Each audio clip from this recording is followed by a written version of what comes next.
Cowaramup Agencies would like to welcome Jamie Zapp back to Cowaramup. Jamie's the Netafim National Agronomist.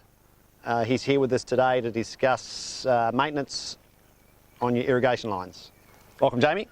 Thanks, Tim. Great to be back in Cowaramup. I have very fond memories of this area. Irrigation maintenance, it needs to be done. It's often not thought about, so let's go through a few issues. I'm very fortunate in my role as a national agronomist to wander around Australia seeing all sorts of interesting irrigation projects, and I tend to see the same issues popping up, and I can categorise them into three categories. Fine particle matters building up in the lines, Yep.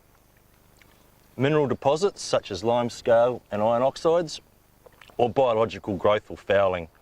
And the way we treat them is a little bit different, and we'll go through each of them today. The most commonly used maintenance treatment is water flushing. It'll fix 90-something% of all your problems. It's easy, all our systems are designed to be well flushed, it's your go-to.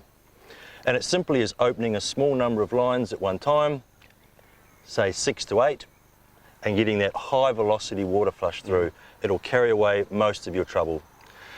Mineral deposits, that's when we start using an acid. So to get rid of that limescale deposit or that iron oxide deposit that's formed over a period of time, we introduce an acid to drop the pH of the water down to redissolve those minerals.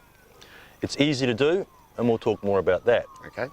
And the third issue that we need to address is that biological fouling. We've got an algae or a bacteria growing inside our lines and blocking up the inside of the lines, and especially the emitters.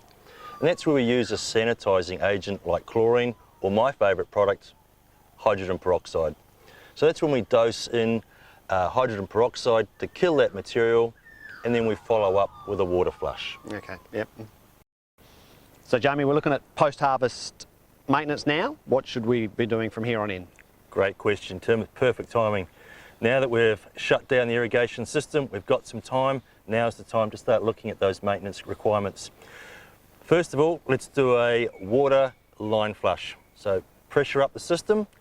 Typically takes 15 to 20 minutes to get that block all pressured up, so we've got good pressure in all our drip lines.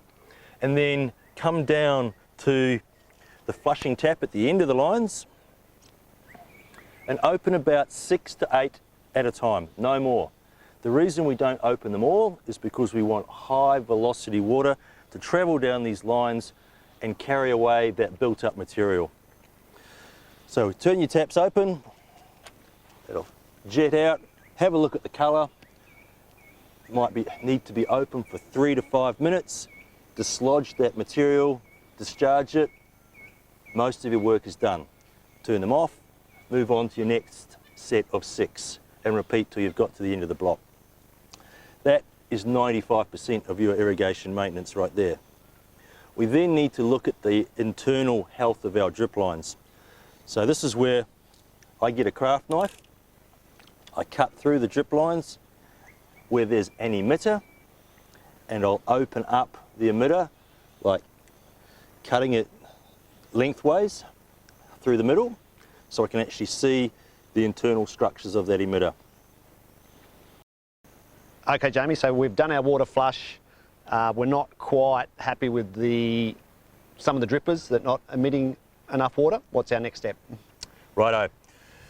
We've probably got something else blocking the system because we've flushed out all our small particles. We've either got a mineral deposit or some sort of biological growth going on. Usually we need to do a hydrogen peroxide treatment at least once a year. And for vineyards, it's going to be an annual thing. So now is the perfect time to do it. So depending on how dirty or how much growth you've got in your drip lines, influences how much peroxide you're going to inject. So you need to have an injection point up at the pump. You need to understand how long it's going to take for that peroxide dosed water to get down here. So we need to look at a travel time calculation and a dosing rate. And we need to understand how to measure that dosing rate. When I'm working with either acids or hydrogen peroxide, there's 2 tools which I always carry with me. The first one, for measuring the pH of the water, is a little handheld pH probe. I get them off my local reseller or off eBay. I cannot go anywhere without them. Because when I'm acidifying the water to get rid of mineral deposits, I want to get the water pH down to between 2 and 3. Okay. And this is the great little tool for doing it. When I'm working with peroxide, I use peroxide test strips. And these will tell me what peroxide I'm achieving out in the field right at the end of the last drip line. So I'll measure these just like I use a pool chlorine test strip, dip it under the drip, look at the colour, match it up with the colour range on the bottle, and I'm aiming for something like 5 parts per million at the last emitter after the dosing is happening. That way I'm getting enough and I know I'm getting a good clean drip line. So that's the two tools that I use, and they're very helpful. So we've spoken about the detailed process, but now we need to put it all together. We've got the pressuring up time, typically 15 to 20 minutes, to get a good distribution and pressure of water through the system. And then we've got the injection time.